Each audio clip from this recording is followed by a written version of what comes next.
আপনারা দেখছেন আজকের বিশেষ অনুষ্ঠান মসনদে কে। হ্যাঁ, আমরা সর্বভারতীয় নির্বাচনী যে ফলাফল তার প্রেক্ষাপট নিয়ে আলোচনায় বসেছি। ঘড়ির কাঁটায় যখন সকাল 8টা, তখন থেকে একদিকে যেমন নির্বাচনী গণনা পর্ব শুরু হয়েছে, এদিকে আমাদের স্টুডিও কিন্তু প্রবহমান গতিতে চলছে। আমরা চেষ্টা করব একেবারে সর্বশেষ চূড়ান্ত ফলাফল পর্যন্ত আপনাদের সঙ্গে লাইভ থাকতে।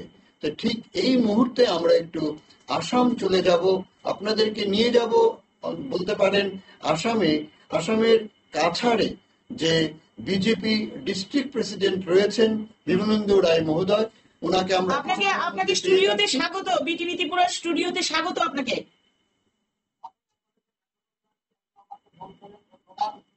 হ্যাঁ, আমি মনীষা পাল চৌধুরী, সঙ্গে রয়েছে আমাদের সিনিয়র সাংবাদিক সুপ্রভাত দেবনাথ। হ্যাঁ, একটা ছোট্ট প্রশ্ন, যদিও যে বিষয়টা হচ্ছে সর্বভারতীয় নির্বাচনী যে প্রেক্ষাপট, ফলাফলের যে প্রেক্ষাপট, আমাদের কাছে যে ট্রেন্ড রয়েছে যে এই মুহূর্তে 2 শতাধিক তথা 217টি আসনে কিন্তু যথারীতি বিজেপি মানে এককভাবে এগিয়ে রয়েছে।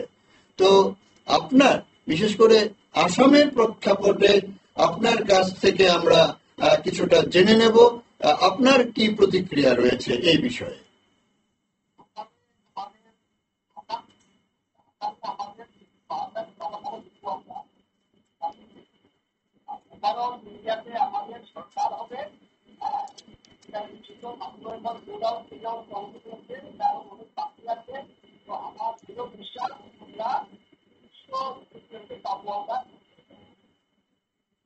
আচ্ছা, তো আপনি এই মুহূর্তে কি গণনা কেন্দ্রের কাছাকাছি রয়েছেন?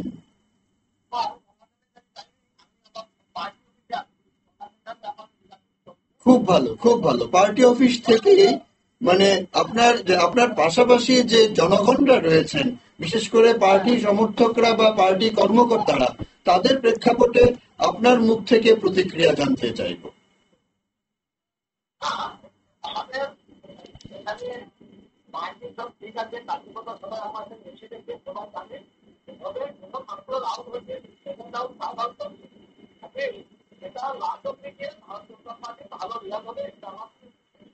আচ্ছা, যে নির্বাচনের উত্তর তথা নির্বাচনের মানে পোস্ট ইলেকশন যাকে বলি আমরা, যে পরিবেশ পরিস্থিতি, আমরা প্রত্যাশা করছি যে কোন রকম অপ্রীতিকর ঘটনা বা কোন রকম এগুলো কিন্তু আমরা দেখছি সর্বভারতীয় স্তরে, আমরা দেখছি সব দিকেই এড়িয়ে চলার চেষ্টা হচ্ছে এবং অনেকটাই হ্রাসমান অর্থাৎ কমে এসছে। তো আপনার যে এলাকায় বা যে স্থানে যে কাছাড়ে রয়েছেন আপনি, সেখানটার প্রেক্ষাপটে যদি আপনি আমাদেরকে কিছু জানান।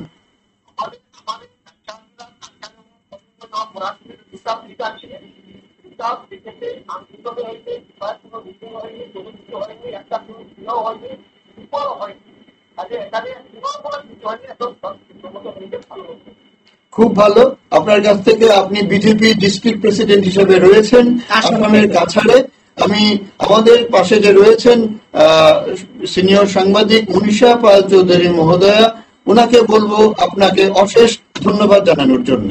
দাদা, অসংখ্য কৃতজ্ঞতা যে আপনাকে আমরা সংযোগ করতে পেরেছি আসাম থেকে এবং আমাদের সঙ্গে যুক্ত হয়েছেন, এটা আমাদের অনেক ভালো লাগার। আমরা পরবর্তী সময়ে আপনার সঙ্গে আবারও একটু কন্ট্যাক্টে আসবো, আপনি যদি সময় দিন আমাদেরকে।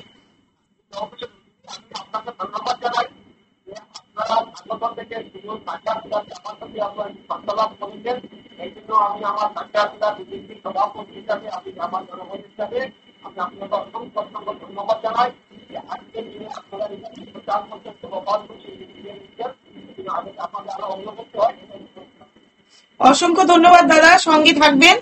নমস্কার রইল। ধন্যবাদ। সাধারণ দর্শক শ্রোতাদের বলছি, আপনারা বিটিভি ত্রিপুরার পর্দায় রয়েছেন, আপনারা দেখছেন সর্বভারতীয় নির্বাচনী ফলাফলের প্রেক্ষাপট। আমরা এই মুহূর্তে আপনারা শুনেছেন আমাদের সঙ্গে ফোন লাইন ইনে ছিলেন আসামের কাছাড় জেলার যিনি বিজেপি সভাপতি রয়েছেন বিমলেন্দু রায় মহোদয়, ওনার মুখ থেকেও বিস্তারিত জেনে নিলাম সেখানকার পরিবেশ পরিস্থিতি। আমরা কিন্তু আমরা যে উমাকান্তের যে পরিস্থিতিটা বা আমাদের যে লিডাররা রয়েছে ওদের কিছু অভিব্যক্তি নিশ্চয়ই আমাদের কাছে রয়েছে, এখন আমরা একবার দেখবো কি সেগুলি। একদম, আপনারা খুব শুনে খুশি হবেন। রাজনৈতিক ব্যক্তিত্ব শ্রীমতী পাপিয়া দত্ত মহোদয়া আমাদেরকে প্রতিক্রিয়া পাঠিয়েছেন, ওনার প্রতিক্রিয়া আমরা সংগ্রহ করতে পেরেছি। চলুন আমরা একটু শুনে নিচ্ছি। শ্রীমতী পাপিয়া দত্ত মহোদয়া এই নির্বাচনী প্রেক্ষাপট তথা নির্বাচনী ফলাফলের প্রেক্ষাপটে ওনার প্রতিক্রিয়াটুকু। পরিণাম আসছে এবং 57 উপনির্বাচন ত্রিপুরা রাজ্যের প্রতিটি সিটে আমরা ব্যাপকভাবে ভারতীয় জনতা পার্টির প্রার্থীগণ জয়ী হতে চলেছে এবং সারা ভারতবর্ষের চিত্র পরিষ্কার। দিন যত গড়াবে আমাদের বিজয়ের রাস্তা তত বেশি প্রশস্ত হয়েছে এবং প্রচণ্ড জিত পেতে চলেছে ভারতীয় জনতা পার্টি। ভারতবর্ষের মানুষ, ভারতবাসী নরেন্দ্র মোদীজির প্রতি, পার্টির প্রতি আমাদের আস্থা রেখেছে এবং দ্বিতীয়বারের মতো শপথ নরেন্দ্র মোদীজি প্রধানমন্ত্রী রূপে আর সময় অপেক্ষা। এখন পর্যন্ত কি অবস্থায় আছে? খুবই ভালো। এখন পর্যন্ত টিভিতে দেখতে পাচ্ছি না, যেহেতু আমি কাউন্টিং হলে আছি, যা খোঁজ খবর নিচ্ছি, জিজ্ঞেস করছি, অনেক ভালো। এবং আপনারা এখন শুনলেন যে দুটো রাউন্ড কাউন্ট হলো, আমাদের প্রার্থী এখন পর্যন্ত প্রায় অ্যাভাব 80,000 ভোটে উনি এগিয়ে রয়েছে।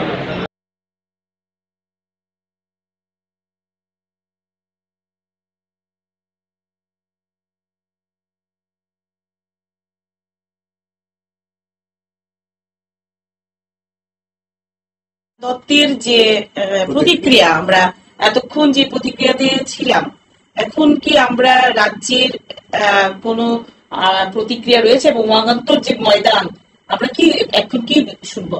একদম, আমরা জেলা সমাহর্তা তথা ডিস্ট্রিক্ট ম্যাজিস্ট্রেট ডক্টর বিশাল কুমারের প্রতিক্রিয়া রয়েছে, ওনার প্রতিক্রিয়াও রয়েছে আমাদের কাছে। আমরা ইতোমধ্যে শুনে নিয়েছি শ্রীমতী পাপিয়া দত্তের প্রতিক্রিয়া। আমরা দর্শক শ্রোতাদের জন্য আমরা আপ্রাণ চেষ্টা করে যাচ্ছি বিভিন্ন ভাবে আপনারা যেন এই প্রতিক্রিয়া বা ফোন ইন সমস্ত কিছু জানতে পারেন। তো চলুন এই মুহূর্তে আমরা ডক্টর বিশাল কুমারের যে প্রতিক্রিয়া রয়েছে, উনি কি বলছেন এই সময়ের মুহূর্তের প্রেক্ষাপটে, তো আমরা একটু শুনে আসছি डॉक्टर विशाल कुमार। जो भी first round of EVM counting है वो सभी जगहों पे लगभग कंप्लीट हो गई है और पोस्टल बैलेट की काउंटिंग बहुत सुचारू रूप से चल रही है और ईडीबीटीएस की भी चल रही है। और इसके साथ साथ जो हमारे पोलिंग एजेंट काउंटिंग एजेंट हैं उनका भी हमें बहुत सहयोग मिल रहा है और अभी बहुत शांतिपूर्ण तरीके से काउंटिंग हॉल के अंदर काउंटिंग चल रही है और साथ साथ जो बाहर का भी जो कंडीशन है सिक्योरिटी से रिलेटेड ये भी बहुत अच्छी है।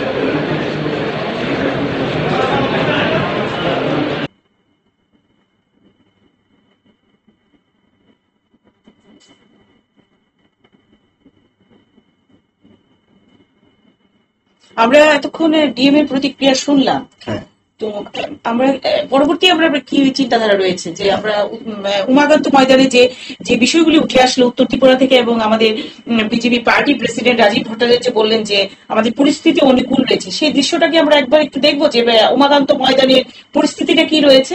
অবশ্যই দেখবো। তবে শুরুতে আমরা যে কথাটা বলছিলাম যে বিটিভি ত্রিপুরা আপনারা রয়েছেন, আপনারা কিন্তু আমাদের মুখ থেকে যা শুনছেন, আমাদের যে প্রয়াস, সেই প্রয়াসগুলি হচ্ছে পুরোপুরি ভাবে দল মত এবং যে কোনো বিষয় নির্বিশেষে, অর্থাৎ সেখানটাই কিন্তু আমরা সম্পূর্ণ নিরপেক্ষতার একটা আমরা যে প্রেক্ষাপট তুলে ধরছি। তো চলুন এই মুহূর্তে প্রার্থী আশিস কুমার সাহা মহোদয়ের কিন্তু প্রতিক্রিয়া রয়েছে আমাদের কাছে। আশিস কুমার সাহার প্রতিক্রিয়া শুনবো আমরা। হ্যাঁ, আমরা আশিস কুমার সাহার প্রতিক্রিয়া জানতে। দেখুন, আমি তো নিজেই বিভিন্ন কাউন্টিং হল ঘুরে বেড়াচ্ছি। আমি বিশালগড়ে ছিলাম, সেখান থেকে একটা খবর পেয়ে এখানে ছুটে এসেছি। আমাদের কাউন্টিং হল দুটো সূর্যমণিনগর এবং বাদারঘাটে, সেখানে আমার ইন্ডিয়া জোটের যারা কাউন্টিং এজেন্ট ছিল তাদেরকে হল থেকে মারপিট করে বের করে দিয়েছে। আমি আরওকে জানানোর জন্য চেষ্টা করেছিলাম, কিন্তু আরও সাহেবকে আমি ফোনে পাইনি। এখানে এসে ওনার সঙ্গে আমার যোগাযোগ হয়েছে এবং ওনাকে নিয়ে আমি দুটো হল পরিদর্শন করেছি এবং উনিও সেটা দেখেছেন যে কাউন্টিং এজেন্টদের বের করে দেওয়া হচ্ছে। এটা স্পেসিফিক এফআইআর করা হচ্ছে এই বিষয় নিয়ে। আমাদের রাজ্যে গণতন্ত্র সম্পূর্ণভাবে ধ্বংস করে ফেলা হয়েছে বিজেপি রাজত্বে, এটা আমরা আগেও বলেছি। নির্বাচনকে প্রহসনে পরিণত করে এই রাজ্যে নির্বাচনে জয়লাভ করার প্রচেষ্টা চলছে। আমার ধারণা সারা দেশে ইন্ডিয়া জোট ভালো ফলাফল করছে। ইন্ডিয়া জোটের ফলাফল আমি যতটা জেনেছি যে এখন 295 প্লাসের দিকেই এগুচ্ছে। দেশের প্রধানমন্ত্রীও পিছিয়ে যাচ্ছেন, হাড্ডাহাড্ডি লড়াইয়ে আছেন। সারা দেশব্যাপী যে ফলাফল বেরোচ্ছে এই রাজ্যে, এটার প্রতিফলন জনগণ চাইলেও শাসক দল এবং প্রশাসন, আমাদের নির্বাচন কমিশন, তাদের নিরপেক্ষ ভূমিকা না থাকার দরুন মানুষের মতামত ভেন্টিলেশন হয়নি।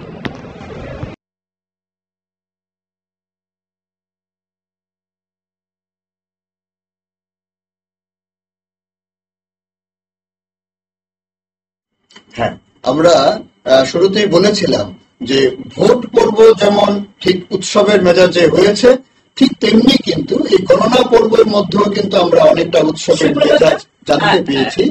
আশিস স্যার কণ্ঠে খানিকটা আমরা মানে কিছু বলছে যে কিছু ভুল ত্রুটি মানে ভুল রয়েছে, কিছু মানে সবকিছু সুন্দরভাবে হচ্ছে না, সেরকম একটা আওয়াজ এসছে। সেই আওয়াজটাকে আমরা কিভাবে দেখবো? অ্যাকচুয়ালি অভিযোগ, এই শব্দটা, অভিযোগ শব্দটা চিরন্তন। অভিযোগ শব্দটা থাকবে না আর একটা ভোট পর্ব সম্পন্ন হবে, নির্বাচনী ফলাফল পর্ব সম্পন্ন হবে, সেটা কিন্তু আমরা প্রত্যাশা করতে পারি না। অতএব এই শব্দটা বিরাজমান থাকবেই।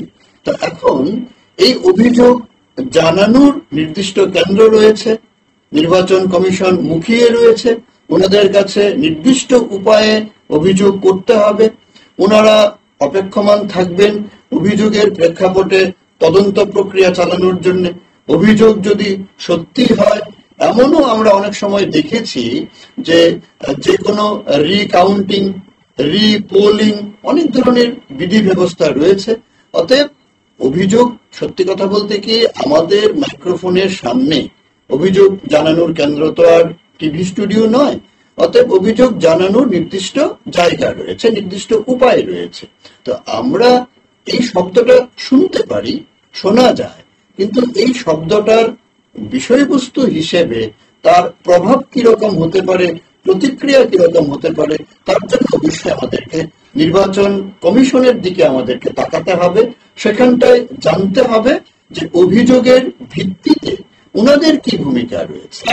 অতএব এর আগে আমরা হয়তো এই বিষয়ে মন্তব্য করব। আচ্ছা, আমরা একটা বিরতি নেব। বিরতির আগে আমি শুনবো যে সারা ভারতবর্ষের চিত্রটা কি রয়েছে। হ্যাঁ, আমরা একটু আগে পর্যন্ত, অর্থাৎ ঠিক 10:36 পর্যন্ত যে আমাদের কাছে লেটেস্ট ডাটা রয়েছে, সেটা আমরা এইটুকুন জানতে পেরেছি যে 465টি আসনের হিসেব নিকেশ, রাউন্ডের পর রাউন্ড গণনা কার্য চলছে।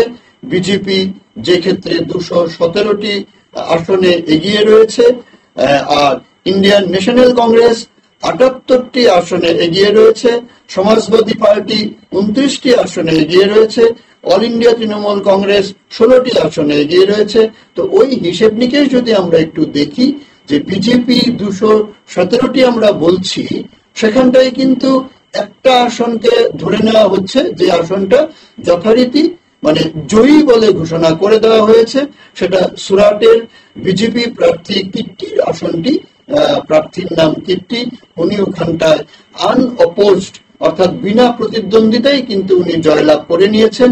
আর 216টি আসনে কিন্তু বিজেপি এগিয়ে রয়েছে। ওই হিসেবে আমরা বিজেপির লিডিং এর দিকে আমরা 217টি দেখতে পাচ্ছি, আর ইন্ডিয়ান ন্যাশনাল কংগ্রেসের দিকে আমরা 78টি আসন দেখছি। আর যখন আমরা চূড়ান্ত ফলাফল পাবো, আমরা কিন্তু সেখানটায় যেখানে আমরা 00 লিখে রেখেছি, তথা এনডিএ 0, মানে ইন্ডিয়া জোট 0 এবং আদার্স 0, সেখানটায় আমরা কিন্তু সংখ্যাগুলোকে তুলব। আর লিডিং এর যে আমরা স্ক্রল দিচ্ছি সেখানটায় আদার্স রয়েছে 170টি। তো চলুন আমরা একটু আপনাদের জানাচ্ছি যে শেফদের পছন্দ সিস্টার মশলা, যা মডার্ন টেকনোলজি এবং স্বাস্থ্যসম্মত। সিস্টার, নিশ্চিন্তের প্রতীক।